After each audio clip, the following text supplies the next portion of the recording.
As times continue to evolve, there's more and more pressure for people to become specialized in what they do. So it depends on what the career goals of the individual are. If someone wants to maintain that connection to the field, I would recommend that they get as much broad possible solid field skills, that they don't just become an engine specialist or just an aviation specialist, but that they get that hand crew time, that engine time, the aviation hill attack time, and they really try to get a well-rounded, developed field set of skills that they can apply and also teach to future firefighters coming up through the ranks. As times change, there's more and more of a demand that fire managers be able to understand resource management issues, that they understand issues with rare plants, threatened and endangered species, exotic invasive species. The final thing is, to move into management, you have to be able to write. I would really focus on developing one's writing skills as well, because a lot of the communication takes place orally, and that's a lot of nuanced communication that goes with that, but at the end of the day, somebody might want to report. And so if you can't write a report, then you're going to find yourself stuck in the same level for a good time to come.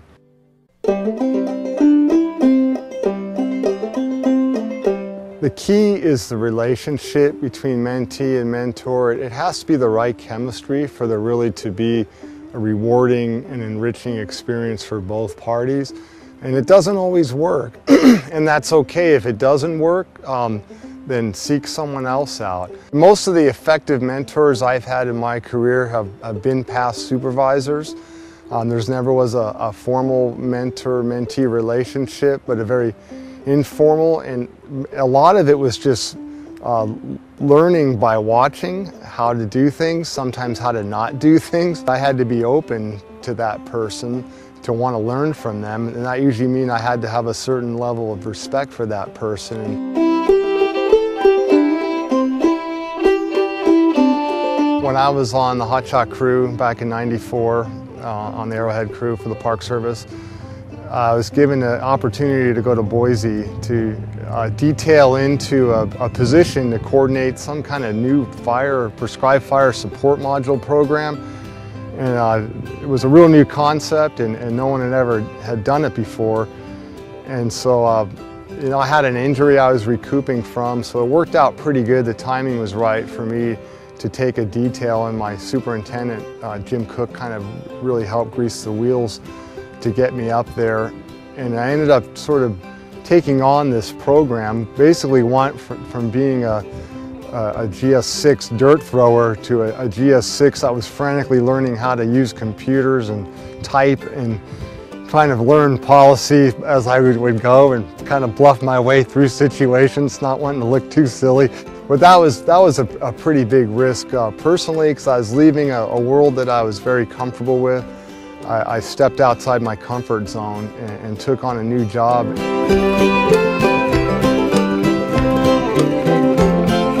When I was working at the Fire Center in Boise, I ended up taking a year detail down to Point Reyes National Seashore as a prescribed fire specialist, with a great career opportunity.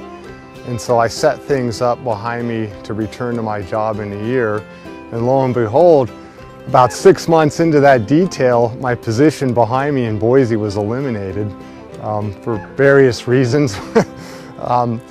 And so that was kind of left me in limbo, and it was a pretty big setback mentally, because I was planning on going back. You know, I had a home there. It was fairly kind of a disruptive thing. In the long run, it was probably an opportunity that got me where I am today. And you know, it was a great position in Boise, but I went on to a great position here at SEQUOIA Kings Canyon from it. And probably the thing I've learned through the years from that was at some point you just got to let go, because life's not fair, or sometimes things don't go the way you want them to go, and it's pretty easy to get bitter about these things. And a lot of times you see old curmudgeon-y firefighters that are real bitter at the end of their career and real negative, and I don't want to be one of those. And And so it was real important to eventually let go of that experience and whatever negativity it was. And as the years went by, I look back now and say, hey, that's how it turned out, and it actually turned out pretty well in the big picture.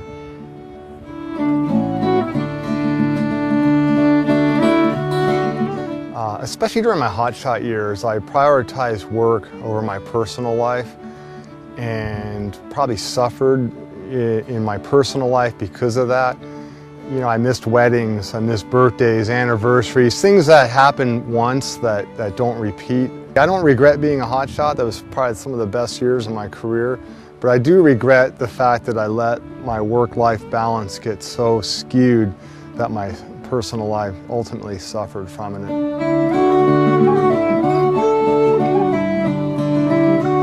I just make the time now, particularly with my parents. They've gotten older, they've had health problems, they're not going to be here forever. And I've missed a lot of fire assignments in the last 5-6 years because I needed to be with my parents as they were transitioning through certain phases of their old elderly years. And that, to me, I have no regrets at all about that. Those things are very important because once they're gone forever. There's always going to be fires. I've somehow been able to prioritize my personal life now that I was able to get married. And now I take my weekends when I can. Sure, it's summertime, you have to balance that with making the overtime to get through the winter, but I always take my leave. I never lose my annual leave. I always make sure I recharge those batteries.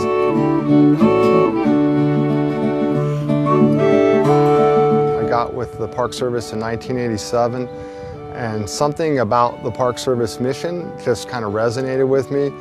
I felt I was working with people that certainly cared about the resource, and that's not to say that people in other agencies don't, but I just felt they were more in line with my values of how I appreciate the woods and the wilderness. I find working for the Park Service, really you get to work in the cream of the crop of what the United States has to offer.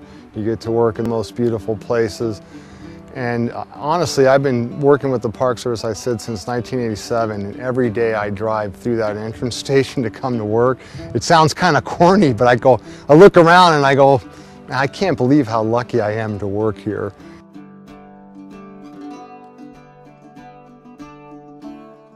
I am real passionate about what I do. I really believe in what I do. I feel really lucky that I like coming to work. If I have to stay an hour later because I'm engrossed in something, it doesn't bother me. I work at SEQUOIA National Park, and part of our mission here is to burn to create future giant sequoias. And I look back at the years, I drive through the park and see all the burns I've done and all the sequoias coming up. And I go, wow, this has been pretty cool, pretty successful. I feel it's been a very successful career.